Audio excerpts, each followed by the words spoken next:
oyilink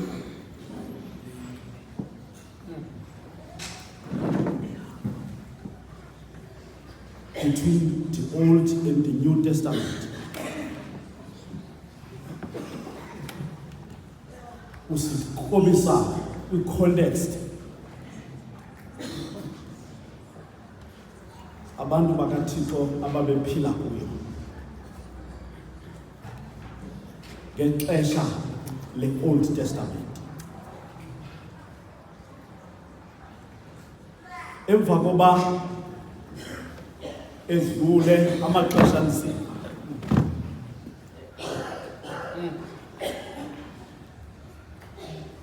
amaxesha okuphila kakhulu kwi-Jewish tradition, selidlule ixesha elinembali kwisizwe sakwaJuda, ixesha ekuthiwa yi-Hellenistic period. I-Hellenistic period lixesha apho amaJuda akagaxeleka ekuthinjweni, ethinjwa sisizwe samaGrike. Athi xa ethinjwa athinjelwa nelanguage yawo, ngoba xa uthinjiwe nelanguage funeka uyitshintshe, uadopte ilanguage yelizwe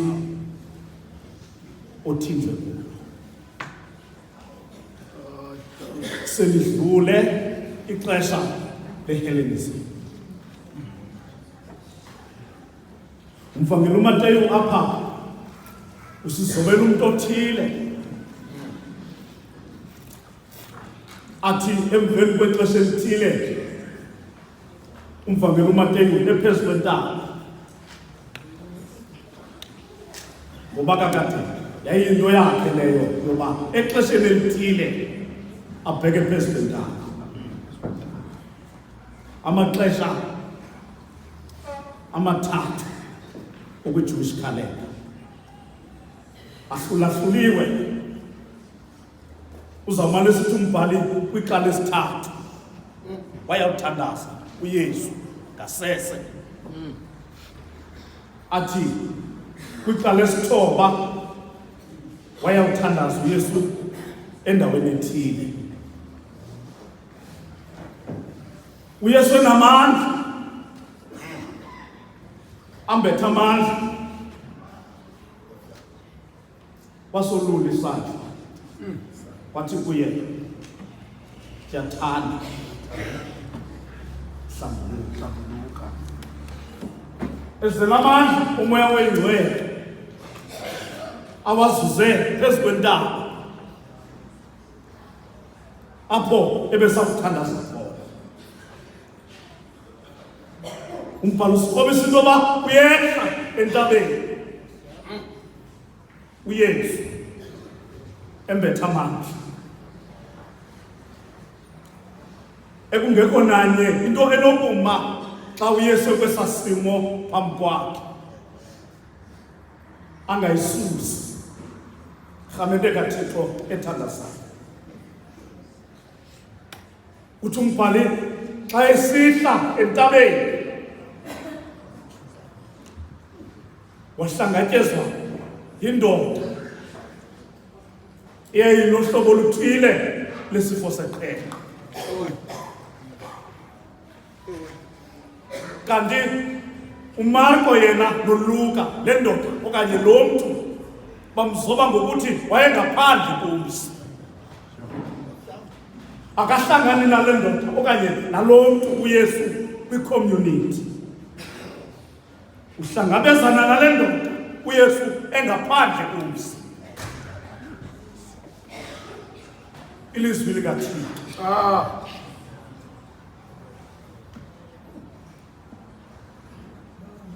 Akadibani nalo mntu uYesu phakathi kwi-community, umntu oneqhenqa. Kodwa uYesu uhlangana naye lo mntu engaphandle komzi, esehla ethambekeni lentaba. sikhona isizathu soba lo mntu uYesu angahlangani naye ngaphakathi esixekweni, kodwa ahlangane naye uYesu lo mntu engaphandle kwesixeko. Zihlobo zam ezithandwa nguThixo, uYesu uyayenza imimangaliso nakobakho ubomi bokuhlwa nje. uYesu angawenza ummangaliso xa sikholwa kuye. Ufika uYesu kuloo context esihla, akucelwa oba ebehamba nabani yena, uhamba yedwa evela phezu kwentaba. Njengoba kwezinye ivangeli kuthanda ukuthiwa uYesu namadisipline bakhe, kodwa kule ndawo uYesu akahambi namntu, ngoba uYesu xa esakunceda akahambi nahlawuli. Zihlobo zam ezithandwa nguThixo, ndiyathanda hlambuluka. Njengoba abantu abaninzi abalimaza umphefumlo wakho beqala ngokuthi xa bekunceda bameme crowd, uYesu kule ndawo akameme crowd. uYesu kule ndawo ushiyela abadisipline bakhe, ngoba uzakwenza umsebenzi obalulekileyo kuye nakulo umthumileyo. Uhamba yedwa, ngoba uYesu xa esakunceda akakunceda uYesu phambi kwe-show off. Ukunceda uYesu wedwa ukuze ukwazi ubalisa kobungcwele bakhe. Zihlobo zam ezithandwa nguThixo, nantsi into yokuqala ebangela uba uYesu ahlangane nalo mntu ngaphandle komzi, into yoba ngokwemithetho yakwaJuda abantu abaneqhenqa bekufuneka bathathwe bayobekwa etipini, bebe nendawo elungiselelwe bona. Abantu abaneqhenqa, abantu abanezifo ezithile ezilapha ezinganyangekiyo, ubusithi umthetho wakwaJuda mabakhutshwe phakathi kwabantu, bangahlali phakathi kwabantu, bahlala apho balinde umhla wokukhululwa kwabo. So le ndoda ihlangana noYesu ilinde umhla wokubhubha, ngoba imithetho ithi akunawuya nogqirha kubo, balinde umhla wokubhubha.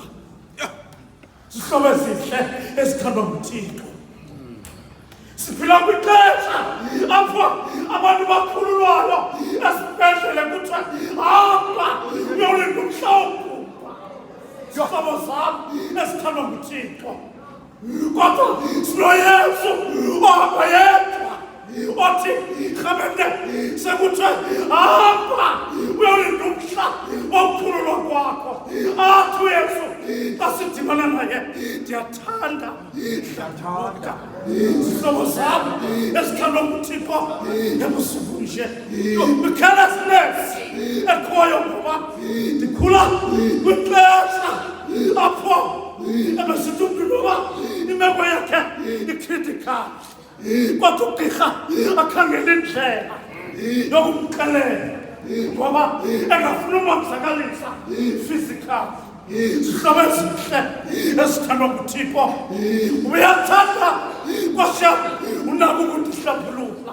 Wathi uYesu ndiyathanda hlambuluka, ngoba sinoYesu othanda abantu abaphilileyo, asinaYesu othanda abantu abarayithwe off. SinoYesu othi xa sirayithwe off athi uYesu kuwe noba urayithwe off i-community. Ndiyathanda hlambuluka. Zihlobo zam ezithandwa nguThixo, emva kwemini nje xa sizawuthandaza ndifuna umntu othi esandinqabile kuthethwa zonke izinto, kodwa uThixo wenza imimangaliso, usandigcinile. uThixo ndiyathanda Nkosi yam uYesu akuncede akuhlambulule.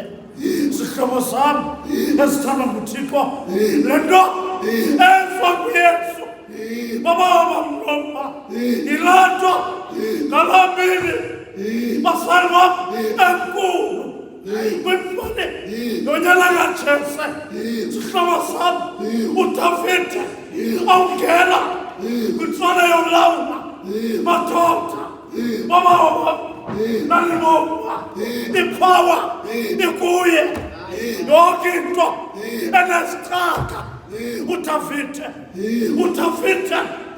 enobutshaba sihlobo sam noSawule madoda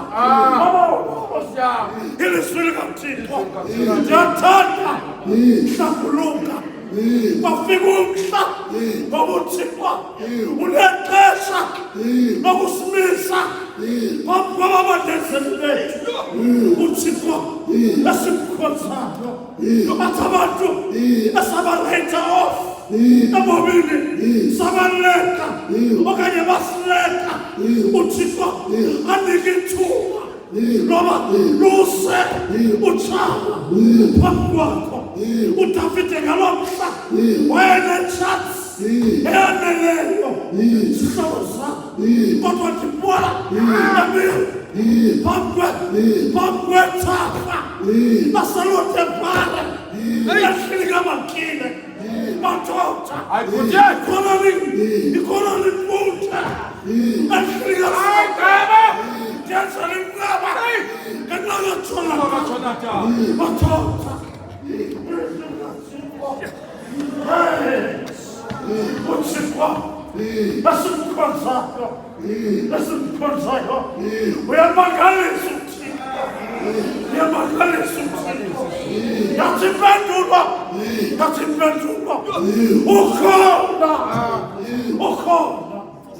ukhona umnyango kuthiwa uMephibosheth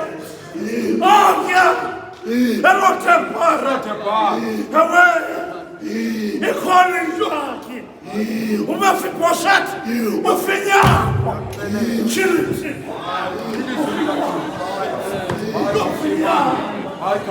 uthixo esimkhonzayo basalulisandla ndiyathanda hlambuluka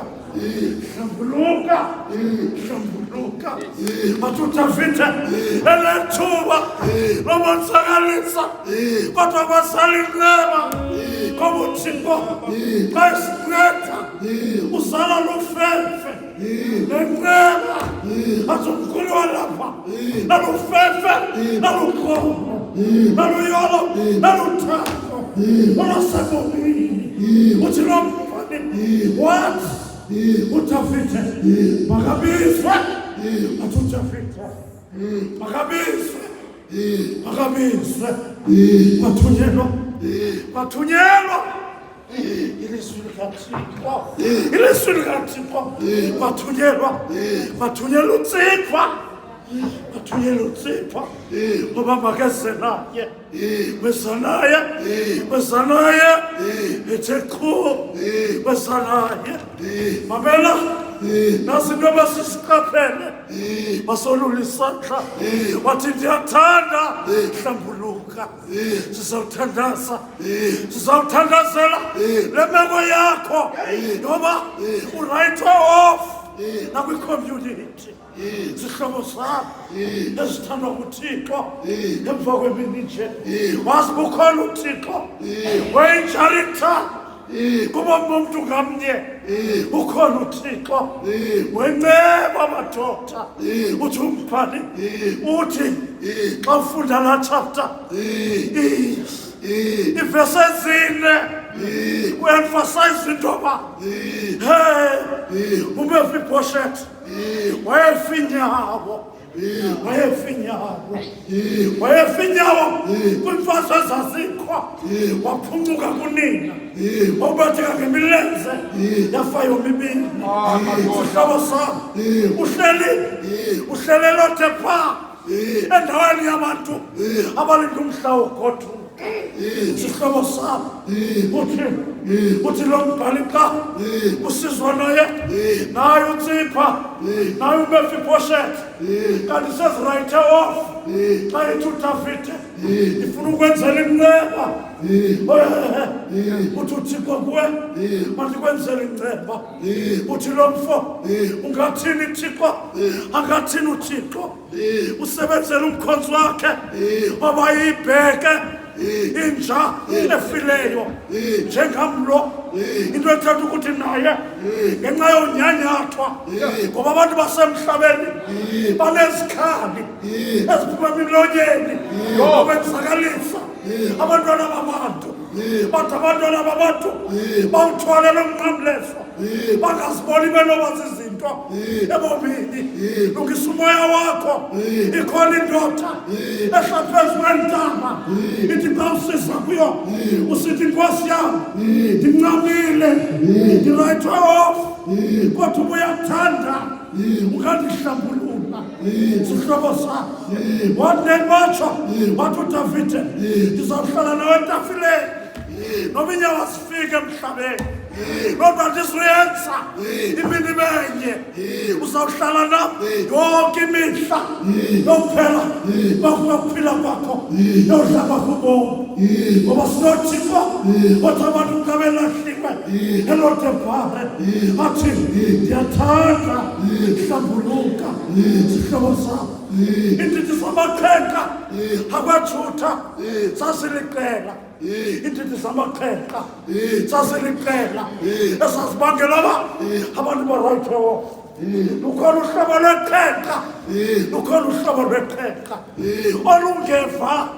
olungeva yeza sihlobo sakho lukhona uhlobo lwekhenka oluphila obeluphila kwi-Jewish context ukhenka loba umntu athi noba uyabenzakalisa oba elo khenka unolisika ngesarha aliva nesarha umntu onelo khenka into ekuthiwa sisidungamsi akafuna ubona mntu onwabileyo ikhenka liyamqhuba xa ebona abantu abenza kakuhle akonwabi ngoba unelo khenka sihlobo sakho esithandwa nguThixo aliva yeza kube ngathi hayi uyonzakalisa ahlale nekhenka lakhe.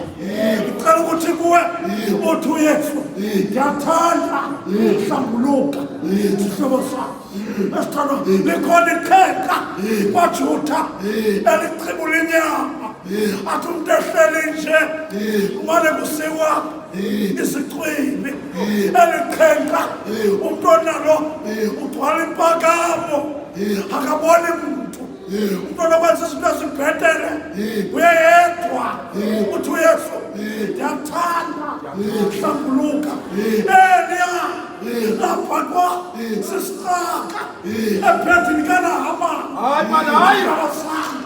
esithandwa nguThixo ubona nje ukhona umntu onokunceda Nkosi yami ekhenkeni lakho wathi ngoba ikhenka limpompa impakamo ibingekho nemilambo eDamasko ebinodiketha abadiketha inyuke njengomntu lowo wabaThixo wathi ngoba uThixo ayifuna ususikhenka udilisa impakamo ndiyathanda hlambuluka.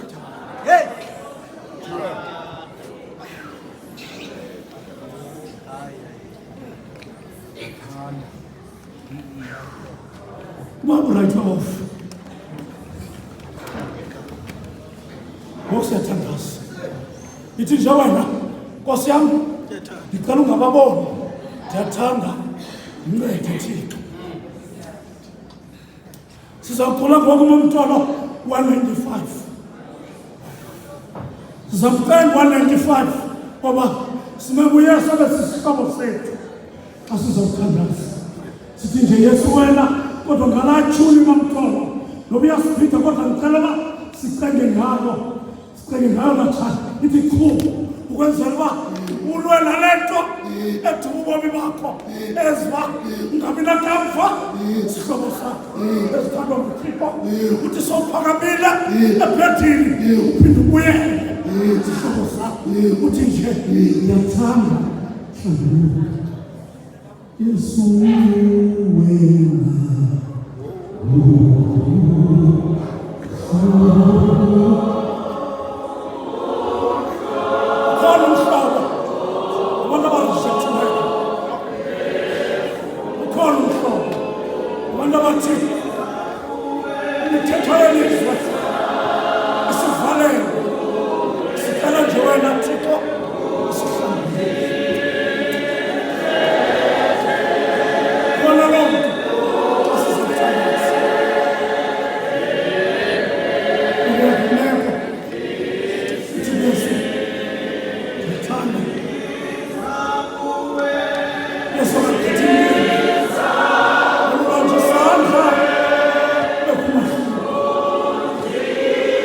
Kwamlomo isandla bekhumahluka.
Ize kuYesu lizimntwini. Ize kuYesu yedwa. Yedwa umncedi wethu.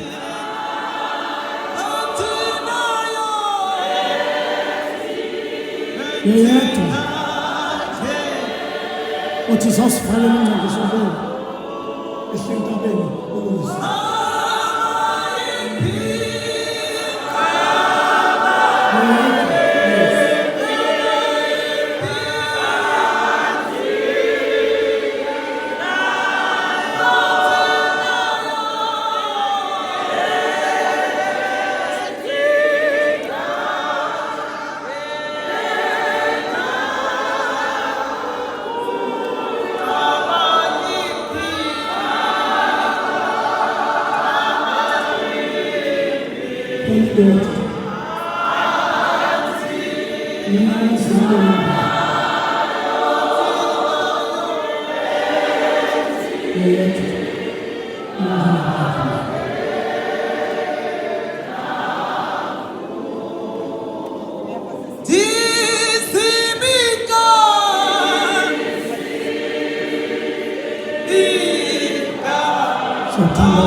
ahlale phansi kaYesu. Umnini le ayilungiselele wena.